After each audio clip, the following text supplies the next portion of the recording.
All right, students, welcome to home group. Guys, I hope y'all had a great time getting to fellowship with each other, with your leaders, just partying it up on some junk food.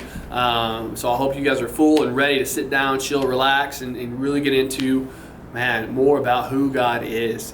And so as we've gone through this and at this year that we're going through these questions of this catechism, what does that mean? It's basically, there are real answers to your questions of who God is.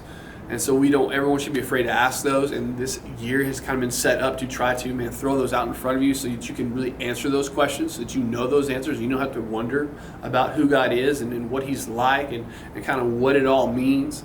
And so last week we really got into who God is, kind of what makes God God a little bit, and why we worship Him, and so this week we're following up with what is God like, and this is going to be kind of a two-part series, and you'll have the question this week, and then you'll also have this question next week, and kind of focusing on two different pieces of what is God like.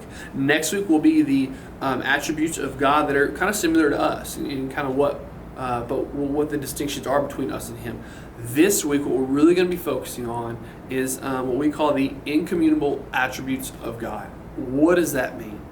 That is basically the attributes of God that set Him apart from us. Things that we will never be able to do. Okay? Things that give Him kind of that supernatural distinction between Him and between us as human beings. One of those things is that God is just completely perfect and complete in His whole being.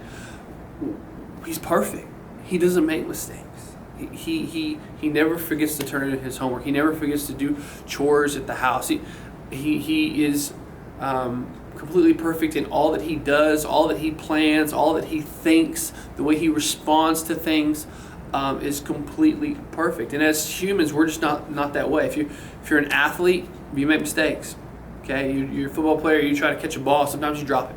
Sometimes you trip and fall. Sometimes we say the wrong thing when we mean to say something else, and it gets us in trouble.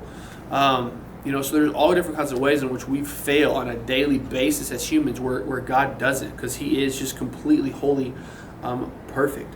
Some of these other attributes that are not displayed here with us as people, but are displayed in Him and in His essence is His eternality. And what that is just He's eternal.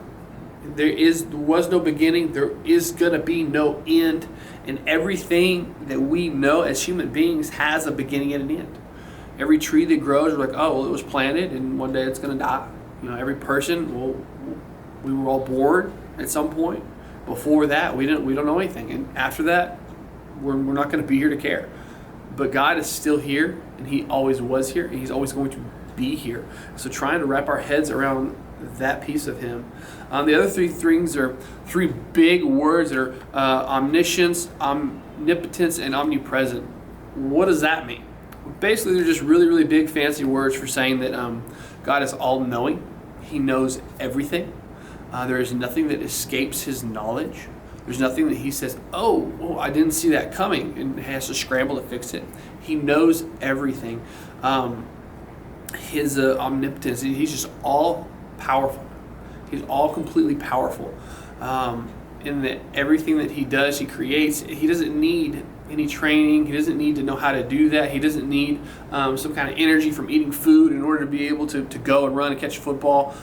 He can just do it all the time. He needs nothing else. He is completely powerful in everything that He does. And then His omnipresence, meaning that He is everywhere. You don't have to go to church in order to find God. You can sit in your room with the door closed and find God. He is anywhere and everywhere. So even in your darkest moment, God, when no one else is around, God is right there with you, and He's never going to leave you.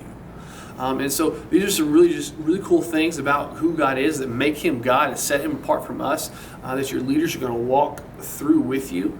And so, man, I just really hope you guys have some good questions for them, and really hope that you guys really enjoy this week, because this is just a really cool week to understand more of these huge things that make God who God is. And so, man, you guys have a good home group. Make sure you bring in your Bible so you can find these out.